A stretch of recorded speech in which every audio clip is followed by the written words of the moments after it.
The drama continues between Daniel Radcliffe and J.K. Rowling. Daniel Radcliffe says this makes me really sad. So things continue to heat up between the Harry Potter actor and the creator of Harry Potter. As the Harry Potter actor was asked about the saga in a new interview with The Atlantic, he says, "I do look at the person I met, the times that we met, and the books that she wrote, and the world that she created. And all of that to me is so deeply empathetic." So, this whole thing begun when J.K. Rowling started making tweets about transgenders, saying if sex isn't real, there's no same-sex attraction. If sex isn't real, the lived reality of women globally is erased. I know and love trans people, but erasing the concept of sex removes the ability of many to meaningfully discuss their lives. It isn't hate to speak the truth. She says a woman like her who feels empathetic for trans people is feeling kinship because they're vulnerable just the same way as women to male violence. For people to think that they hate trans people because they think sex is real and have lived the consequences is nonsense. She goes on to say she respects trans people's rights to live, and she would march with them if they're actually being discriminated for being trans, and goes on to say that her life has been shaped by being female, and she doesn't believe it's hateful to say so. So, J.K. Rowling is very, very open in her stance on the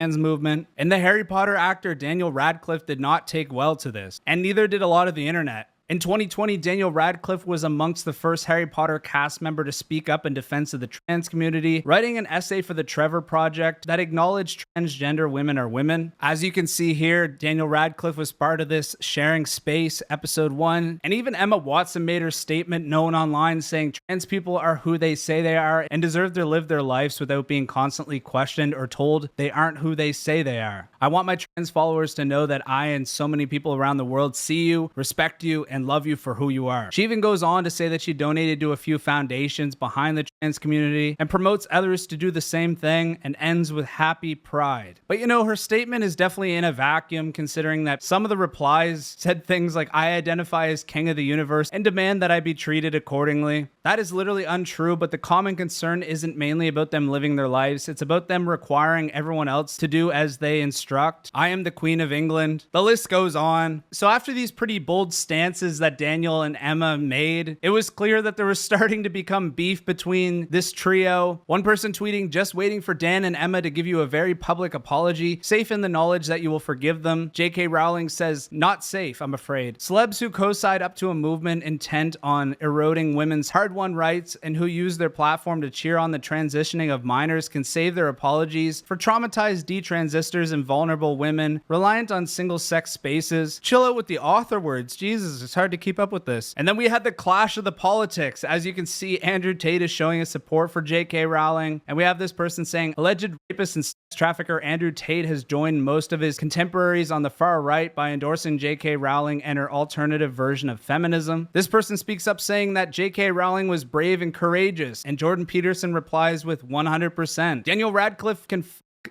off. A talented, spoiled brat who owes everything in his past Potter career to J.K. Rowling's talent and kindness. Say again why you don't give a crap about women and girls, Daniel. I stand with J.K. Rowling. It seems to make J.K. Rowling really peeved off no matter how much she clucks, pontificates, and mules. She can't stop Daniel Radcliffe's life being lovely. He's a very happy man with a wonderful family and a glorious career. Again, guys, with the big words, you gotta stop. I can't deal with these book learning big words, okay? So in this interview, Daniel continues by saying, "It would have seemed like, I don't know, immense cowardice for me to not say something. I wanted to try to help people that have been negatively affected by the comments, and to say if those are Joe's views, then they are not the views of everybody associated with the Potter franchise." Is it getting hot in here, or is it just me? There's a lot of politicking right now. So the Harry Potter actors are standing 10 toes, and so is J.K. Rowling. I mean, I don't think these two are ever gonna make up. I think it is what it is. They both have their stance. This is just the end game. Now, in my opinion, I think it's fair for J.K. Rowling to speak her mind. That is the whole point of free speech. But I also think the Harry Potter actors have a right to make their stance as well. And in my opinion, I don't really think these two should hate each other or even be in beef over two different stances in life. I don't understand the point of butting heads to the point where you can't talk to one another or support each other. It's a very hot button issue. There's a lot of nuance to it. I don't think it's black and white. It's not like just saying I straight up hate this race. It's something that's still working out its kinks, and there are problems on both sides. I'll leave it there. I'd love to know what you guys think. Thank you guys so much for watching, and you guys know the drill.